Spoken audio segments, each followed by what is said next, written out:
Hey guys, this is our last chapter of our chapter book. Goodbye, Grandma. Oh, look at her. There's still something you've left out, Mr. Cranky said. I can't think of what it could be, George said. Give it up, Miss Cranky said. Pack it in. You'll never get it right. Mr. Cranky looked very forlorn. George looked pretty fed up, too. He was still kneeling on the ground with the spoon in one hand and the cup full of medicine in the other. The ridiculous tiny brown hen was walking slowly away. At that point, Grandma came striding into the yard. From her enormous height, she glared down at the three people below her and shouted, "What's going on around here? Why hasn't anyone brought me my morning cup of tea? It's bad enough having to sleep in the yard with the rats and mice, but I'll be blowed if I'm going to starve as well. No tea, no eggs, no bacon, no buttered toast." "I'm terribly sorry, Mother," Mrs. Cranky said. "We've been terribly busy. I'll get you something right away." "Let George get it, the lazy little brute," Grandma shouted. Just then the old woman spotted the cup in George's hand. She bent down and peered into it. She saw that it was full of brown liquid. It looked very much like tea. "Ho, ho!" she cried. "Ha, ha! So that's your little game, is it? You'll look after yourself all right, don't you? You make quite sure you've got a nice cup of morning tea, but you didn't think to bring one to your poor old grandma. I always knew you were a selfish pig." Oh, she is mean.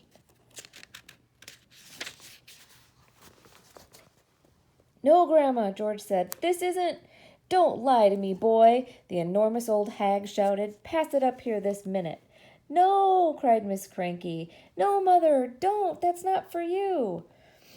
"Now you're against me too," shouted Grandma. "My own daughter trying to stop me having my breakfast, trying to starve me out." Mr. Cranky looked up at the horrid old woman and smiled sweetly. "Of course it's for you, Grandma," he said. "You take it and drink it while it's nice and hot." "Don't think I won't," Grandma said, bending down from her great height and reaching out a huge horny hand for the cup. "Hand it over, George." "No, no, Grandma," George cried out, pulling the cup away. "You mustn't. You're not to have it." "Give it to me, boy," yelled Grandma. "Don't," cried Mrs. Cranky. "That's George's marvelous—" "Everything's George's around here," shouted Grandma. "George is this and George is that. I'm fed up with it." She snatched the cup out of little George's hand and carried it high up out of reach. "Drink it up, Grandma," Mr. Cranky said, grinning hugely. "Lovely tea." "No!" the other two cried. "No, no, no!" But it was too late. The ancient bean-pole had already put the cup to her lips, and in one gulp she swallowed everything that was in it. "Mother!" wailed Mrs. Cranky. "You've just drunk 50 doses of George's marvelous medicine number 4, and look what it did, and look what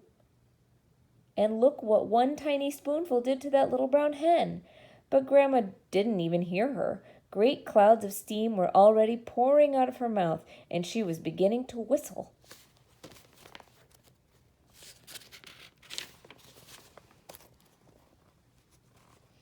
"This is going to be interesting," Mr. Cranky said, still grinning. "Now you've done it," cried Mrs. Cranky, glaring at her husband. "You've cooked the old girl's goose." "I didn't do anything," Mr. Cranky said. "Oh, yes, you did. You told her to drink it." A tremendous hissing sound was coming from above their heads. Steam was shooting out of Grandma's mouth and nose and ears and whistling as it came. "She'll feel better after she's let off a bit of steam," Mr. Cranky said. "She's going to blow up," Mrs. Cranky wailed.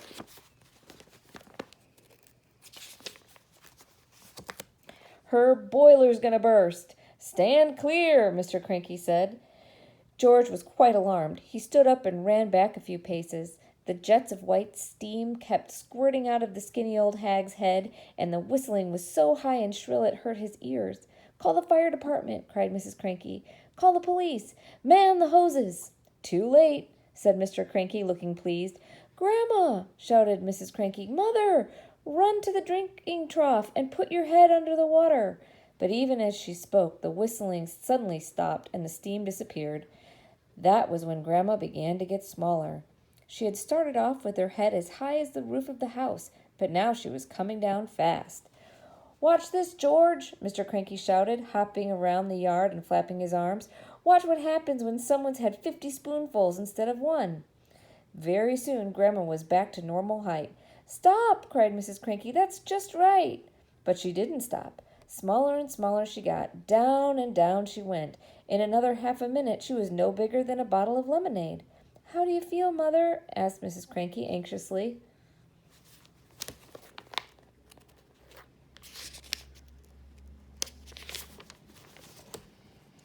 Grandma's tiny face still bore the same foul and furious expression it always had. Her eyes, no bigger now than little keyholes, were blazing with anger.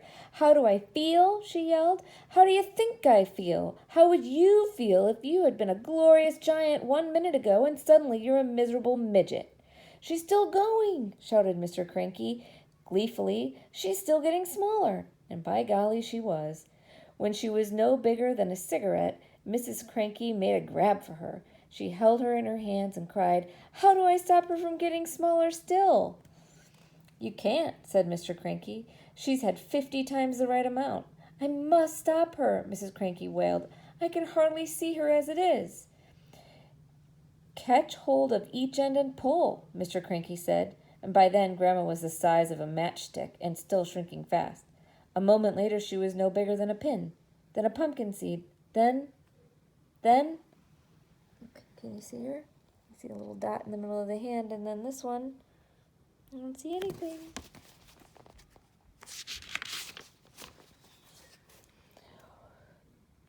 "Where is she?" cried Miss Cranky. "I've lost her." "Hooray!" said Mr. Cranky. "She's gone. She disappeared completely," cried Mrs. Cranky.